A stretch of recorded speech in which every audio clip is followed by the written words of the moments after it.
കേരളത്തിൽ നടക്കുന്ന വന്യജീവി ആക്രമണങ്ങൾക്ക് കാരണം സംസ്ഥാന സർക്കാരിന്റെ അനാസ്ഥയെന്ന് കേന്ദ്ര വനം പരിസ്ഥിതി മന്ത്രി ഭൂപേന്ദ്ര യാദവ്. മനുഷ്യന്റെ ജീവൻ ആപത്താകുന്ന വന്യജീവികളെ കൊല്ലാൻ സംസ്ഥാനങ്ങൾക്ക് അധികാരമുണ്ടെങ്കിലും കേരളം അത് വിനിയോഗിക്കുന്നില്ല എന്നും അദ്ദേഹം കൂട്ടിച്ചേർത്തു. നിയമം യഥാവിധി നടപ്പിലാക്കിയാൽ വന്യജീവി ആക്രമണങ്ങളിൽ നിന്ന് കേരളത്തിലെ ജനങ്ങളെ രക്ഷിക്കാൻ കഴിയുമെന്നും കേന്ദ്ര വനം പരിസ്ഥിതി മന്ത്രി ചൂണ്ടിക്കാട്ടി. 1972 വനം വന്യജീവി സംരക്ഷണ നിയമത്തിലെ സെക്ഷൻ 11(1)(a) വ്യക്തമാക്കുന്നത് പ്രകാരം മനുഷ്യർക്ക് ഹാനി വരുത്തുന്ന വന്യജീവിയെ കണ്ടെത്തിയാൽ അവയെ കൊല്ലുവാനുള്ള അധികാരം സംസ്ഥാന സർക്കാരിനുണ്ട്. വന്യജീവികളെ ഷെഡ്യൂൾ 1, 2 എന്നിങ്ങനെ തിരിച്ചാണ് അതിനുള്ള അധികാരം നൽകിയിട്ടുള്ളത്. ആന, പുലി തുടങ്ങിയ വന്യജീവികളെ ഷെഡ്യൂൾ 1-ലാണ് ഉൾപ്പെടുത്തിയത്. ഷെഡ്യൂൾ 1-ൽ ഉൾപ്പെടുന്ന വന്യജീവികളെ കൊല്ലാൻ ഉത്തരവിടാൻ ചീഫ് വൈൽഡ് ലൈഫ് വാർഡന് അധികാരമുണ്ട്. എന്നാൽ കാട്ടുപന്നി ഷെഡ്യൂൾ 2-ൽ ഉൾപ്പെടുന്നു.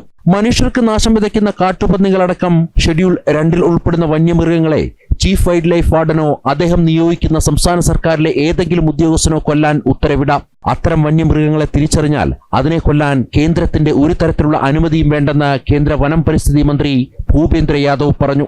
മനുഷ്യർക്ക് നാശം വിതച്ച കാട്ടുപന്നികളെ തദ്ദേശ സ്ഥാപനങ്ങൾ കൊന്നൊടുക്കിയിട്ടുണ്ടെന്നും അതേ മാതൃക അനുകരിക്കാവുന്നതാണെന്നും കേന്ദ്രമന്ത്രി വ്യക്തമാക്കി. The state governments are fully empowered for hunting, including killing, capture, translocation under Section 11(a) of the Wildlife Protection Act 1972 gives full powers to the state chief wildlife warden for granting permission for hunting, including for capturing, translocating, killing and wild animal listed in Schedule 1 that have become dangerous to human life. Permission of central government in such cases for managing human-wildlife conflict is not required.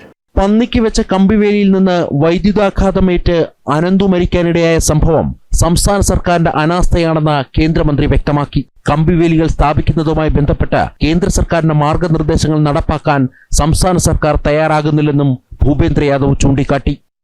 This electrification was result of deliberate negligence by the state government of Kerala and local authorities, claiming several innocent lives.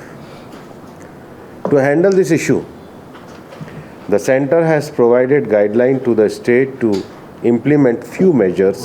നിയമത്തിൽ പറയുന്ന അധികാരം സംസ്ഥാന സർക്കാർ വിനിയോഗിക്കുകയും കേന്ദ്ര സർക്കാരിന്റെ മാനദണ്ഡങ്ങൾ പാലിക്കുകയും ചെയ്താൽ വന്യജീവി ആക്രമണങ്ങളിൽ നിന്ന് കേരളത്തിലെ ജനങ്ങളെ രക്ഷിക്കാൻ കഴിയുമെന്ന് കേന്ദ്ര വനം പരിസ്ഥിതി മന്ത്രി ഭൂപേന്ദ്ര യാദവ് കൂട്ടിച്ചേർത്തു. ജനം, ഡൽഹി.